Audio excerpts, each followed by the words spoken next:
안녕하세요. 한국석유공사에서 준비한 에너지 이슈 초대석, 오늘 진행을 맡은 김인우입니다.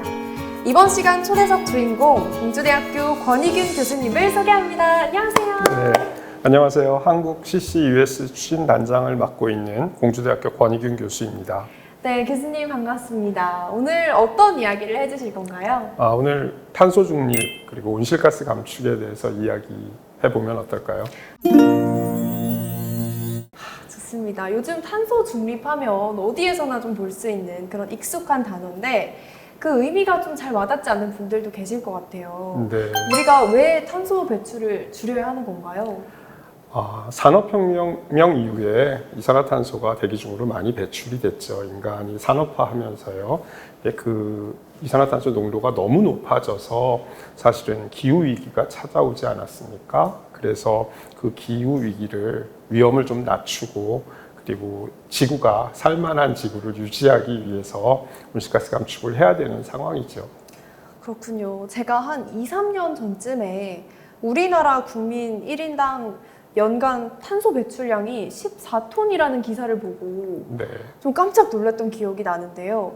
그러면 현재 우리나라와 또 다른 나라들의 탄소 네. 배출 현황은 어떻게 되나요? 사실은 몇억 톤, 몇 천만 톤 이러면 우리에게 감각이 별로 없죠. 근데 사실 우리나라가 지금 1년에 배출하고 있는 이산화탄소가 7억 톤을 좀 상회합니다. 전 세계적으로 보면 10위권 이내에 들어와 있는 이산화탄소를 굉장히 많이 배출하는 국가이고요. 그래서 사실은 우리나라도 이산화탄소 배출량을 줄여야 되는 그런 시급한 상황이라고 할 수 있습니다. 그럼 만약에 우리가 탄소 배출을 줄이는 걸 실패하면 우리 지구는 10년 뒤에 그리고 또 30년 뒤에 어떻게 되는 건가요? 네, 사실은 그 질문에 답하기가 쉽지 않습니다. 저는 생각보다는 위기감을 많이 갖고 있는 사람입니다. 지구는 이산화탄소 농도를 줄일 수 있는 그 자체의 힘을 가지고 있습니다. 치유 능력이라고 하는데 그 치유 능력이 대기 중의 이산화탄소 농도 300ppm 정도까지는 잘 작동할 수 있을 거라고 우리가 믿어왔습니다. 그런데 지금 이산화탄소의 농도가 300ppm을 넘어서 350, 380, 400을 넘어서 이제는 410ppm도 초과한 상태입니다. 그러다 보니 이제 더 이상 지구가 자연적인 치유 능력으로는 이 상황을 통제하기 어렵다라는 위기감을 가지고 있는 것이고요. 그래서 하루빨리 인류가 같이 노력해서 이산화탄소 배출을 줄여야만 한다라고 말씀드리고 싶네요. 410ppm이면 이미 좀 심각한 수치인 것 같은데 이게 어느 정도 수치까지 좀 올라가면 와 이건 정말 걷잡을 수 없는 위기다라고 볼 수 있을까요? 기후학자나 해양학자들이 우려하는 한계치는 450ppm입니다. 450ppm이 초과하게 되면 지구의 환경에 근본적인 위기가 오고 지구가 더 이상은 기후와 자연, 생태계를 통제하기 어려워진다는 위기감을 갖고 있는 것이거든요. 그래서 사실은 얼마 안 남은 상태이죠. 얼마 안 남았는데요. 네. 시간이 혹시 얼마나 걸릴까요? 그걸 장담하기 어려운 일이지만 많은 기후학자들이 우려하는 것은 10년이 안 남았다는 것입니다. 최근에 350에서 410ppm, 60ppm 정도 올라오는데 몇 년이 안 걸렸습니다.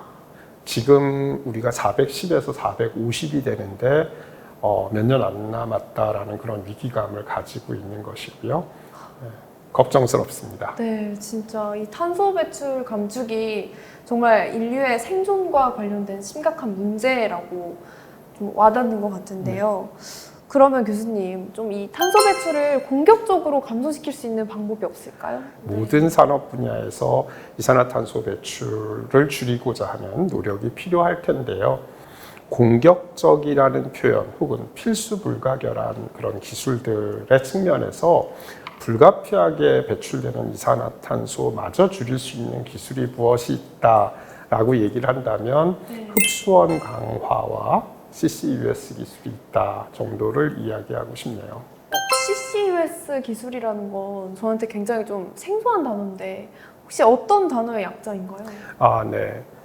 CCUS는 처음 C는 카본, 두 번째 C는 캡처, U는 유틸리제이션, S는 스토리지의 줄임말이고요. 그래서 CCUS 기술은 이산화탄소를 포집해서 저장소까지 수송하는, 그래서 이산화탄소를 격리하는 CCS 기술과 이산화탄소를 유용한 물질로 전환해서 활용하는 CCU 기술로 나누어진다. 이렇게 설명드릴 수 있습니다.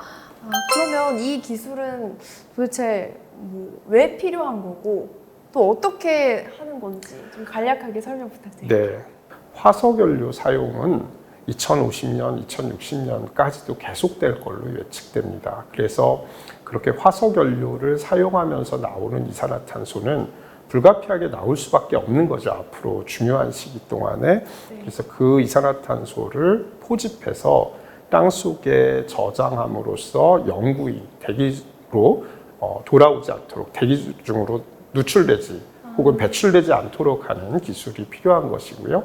그것을 우리가 CCS 기술이라고 부르는 것입니다. 그러면 CCS 말고도 혹시 탄소 배출 감소를 위한 좀 혁신적인 기술이나 연구가 또 있을까요? 네, 이미 말씀드린 신재생 에너지가 되게 중요한 기술일 것이고요.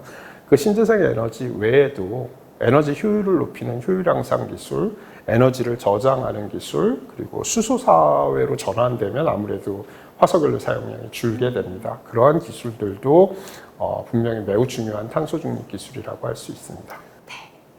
알겠습니다. 교수님, 그러면 이 탄소 배출을 줄이기 위한 우리나라의 노력, 그리고 또 한국석유공사의 노력은 어떤 것들이 있을까요? 네, 사실은 탄소 배출을 줄이기 위한 에너지 절감, 에너지 전환이 가장 기본적인 것이고요. 네. 한국석유공사는 지금 CCS 프로젝트를 주도적으로 계획하고 준비하고 있습니다. 대규모 포집 저장 사업인데요. 석유공사가 기념비적인 프로젝트를 수행해 왔습니다. 동해가스전 천연가스 개발 프로젝트인데요. 아쉽게도 2021년 말에 동해가스전 프로젝트가 이제 종료가 됐습니다.